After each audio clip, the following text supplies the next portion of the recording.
Hello, my name is Jimmy Leszczynski, and I'm with Bleeding Cool. How you doing, Jimmy? Hello. I'm absolutely fabulous. How are you doing today, Alfred? Yeah, very well, thank you. Glad to hear it. Glad to hear it. Well, let me start. I mean, what a thrill to get to talk to you. You've been a big star in your own right before you get this big role. I want to know how familiar with the original Foundation were you when you got the chance to read the script? Not at all. So I came to it in blissful ignorance and discovered it on the page, discovered it through the scripts. It was nice, I think, to not have, I suppose, the weight of expectation that I might have had if I knew the stories and I knew a lot about them. But with that knowledge would have come different possibilities, a different way of reading it, maybe. But I thought the scripts were just fantastic. I mean, that was the first thing that jumped out at me. I thought they did such a good job of balancing the epic with the personal, and that was what really hooked me. Right. You play Raych Foss, right? You have a slightly different name than the book, but can you tell me what your role is at least in these first 10 episodes?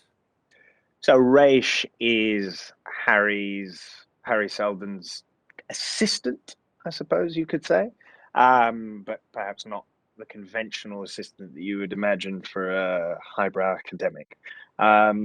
He's less mathematician and more man of action. So he sort of fills an important role in Harry's life, uh, professionally speaking, but also personally speaking. There's a sort of father-son dynamic to their relationship. Um, yeah, I think that'll do as an introduction to him, I think. So have they in the script eliminated the relationship from the original text where he was the stepson, adopted son? Uh, but what, as I say, I can't really Spoiler? speak to it. I can't I speak see. to that side of I things, dig it. having not read the books. So I cannot get into the nitty gritty with you about things that were changed in the adaptation. But I think with Okay. any yeah, with any adaptation, I suppose things change. You know, it's a different medium and with different demands, different requirements, and so I suppose always the challenge is to make something new. Sure. What aspects of Raych do you relate with the most? Um, Goodness, I mean, I would love to say I relate very closely with him, but I find him impressive in a way that I maybe don't find myself. But I mean, he's someone who is, I think he's someone who's very committed to what he is doing, and he's someone who is not simply unquestioning. He's not just a thoughtless follower. He's engaging with what he's being asked to do and trying to make his own decisions. He's not sleepwalking through his responsibilities through his life. I suppose I hope to be that way myself, but we can but try. Mhm, mhm. How would this might be a bit of a stretch, but how would you compare him to Dean Thomas? Oh goodness, I don't know if I could. Um, I think they're both quite tall. That's as far as I could give you. They're I'm both sure played by you. there will be. They're both played by me. There we go. You've got me another. Um, Goodness, I'm sure students of the Harry Potter universe and who watch the show will be able to come up with a much more enlightened answer for you than that one. Sorry. Sure. Oh, no, I dig it. How would you describe the story itself of Foundation? At least these first 10 episodes to somebody like yourself who isn't familiar with this story, how would you describe it? Um, I would say it's a story about people with very different opinions about how to do this, trying to save mankind, or at least the elements of mankind that are important to them. So everyone is, I suppose, in a way, trying to do their best in that respect. But as ever in life, people have wildly different views about what that means and how to go about that. So that's where all the dramatic tension and all the juicy goodness comes out. Hmm. How about the mood on set? Got to work with a lot of younger stars and a lot of older stars. Did you get a chance to learn anything from uh, Lee and Jared?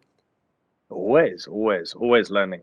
Not just with them, who are fantastic actors, and it was a joy working with them, but also from Lou, from everyone. You know, any time you do a scene, you're picking things up, picking information up. I mean, that's part of the exchange of any bit of dialogue, right? So you try and maintain a level of openness that serves the work you're doing, but also ultimately serves you. So yeah, it was an educational experience as really every job is, but it's a joy when you get to work with people as talented as I got to work with on this job. You know, it makes it fun, it makes it exciting, and there's a nice feeling when you're bandying a scene about and you discover there's more there than you knew at first because someone else is bringing something different. In the meeting, if not just two different perspectives, the director, the writer, everything, you discover something new. Sort of big brain has more to offer than any one individual one. So that's the lovely thing about collaboration. Mm-hmm. I wanted to. That's what I wanted. I'm sorry, I lost my question. I'm really impressed with what I was blown away by was among this. Besides the story, was the special effects and the set design and the locations. What do you think? What do you think our fans are going to be most blown away by? Oh, I think the visuals are going to be, I mean, they're fantastically impressive, right? It looks amazing. Not just astonishing and huge, but beautiful. You know, it's beautifully shot. So I think that's something people will enjoy, and those kind of production values. You know, when you have that sort of extraordinary bits of those huge wide shots that take in vistas that you know you can only sort of imagine when you sort of think of space. When you think of well, I guess when you think of sci-fi, that's one of the exciting things about sci-fi, right? It gives us a different visual template to what we're used to seeing in our day to day. But I think as well as the kind of look of it, hopefully people will get behind the characters. People will find them compelling. People will relate to them, and people will be hopefully intrigued and excited watching them sort of trying to navigate a very difficult set of circumstances. I think there's nothing low stakes about what's going on in the show, you know, and I think that kind of dramatic energy is what makes for exciting TV, at least to my mind. The theme of the show, do you think it's very prescient to today? Does it serve as a bit of a warning? I think it's always important to consider our relationship with authority, where the individual fits in within the collective, to think about what the consequences of our actions now are and how things will unfold going forwards, to take that personal responsibility for the generations that follow and not just our own. So yes, I can't think of a time when a story like this wouldn't be prescient, you know, and I think that's what makes that's presumably one of the things that has made Foundation endure.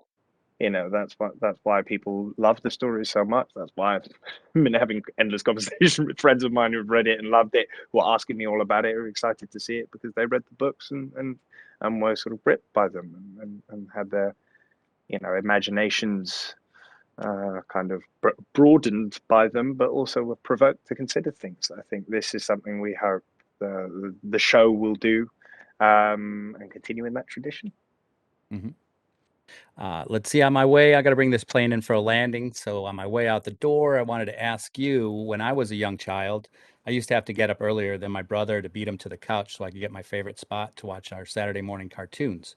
But I'd also have to get up earlier than him, a little earlier than that, to beat my parents to the kitchen so I could pour myself a big bowl of Saturday morning cereal. So Alfred, I'd like to know, what was your favorite bowl of Saturday morning cereal, and what cartoons did you like to watch? Oh, you know what? I used to love porridge in the morning. My dad used to make porridge in the like what I think of as the traditional way, which is not with milk, but salt and water. Boil it with salt and water, and then I would have milk, and then I'd have double cream, and then I'd have golden syrup. So that's just a confection of sweet goodness that is just get me started for my day and get me bouncing off the walls as a kid, probably much to my parents' annoyance. And cartoons, I used to love The Simpsons, man. I love The Simpsons, but there were lots of other things I used to watch. But I guess The Simpsons stayed with me for a long time. Yeah. Groovy, man. Thank you. Hey, thanks for your time. Looks like it's my time. I want to say I love the show. I love you in it. I look forward to chatting with you again, and we'll see you on the other side. Nice one, Jimmy. Thank you very much for having me. Thank you.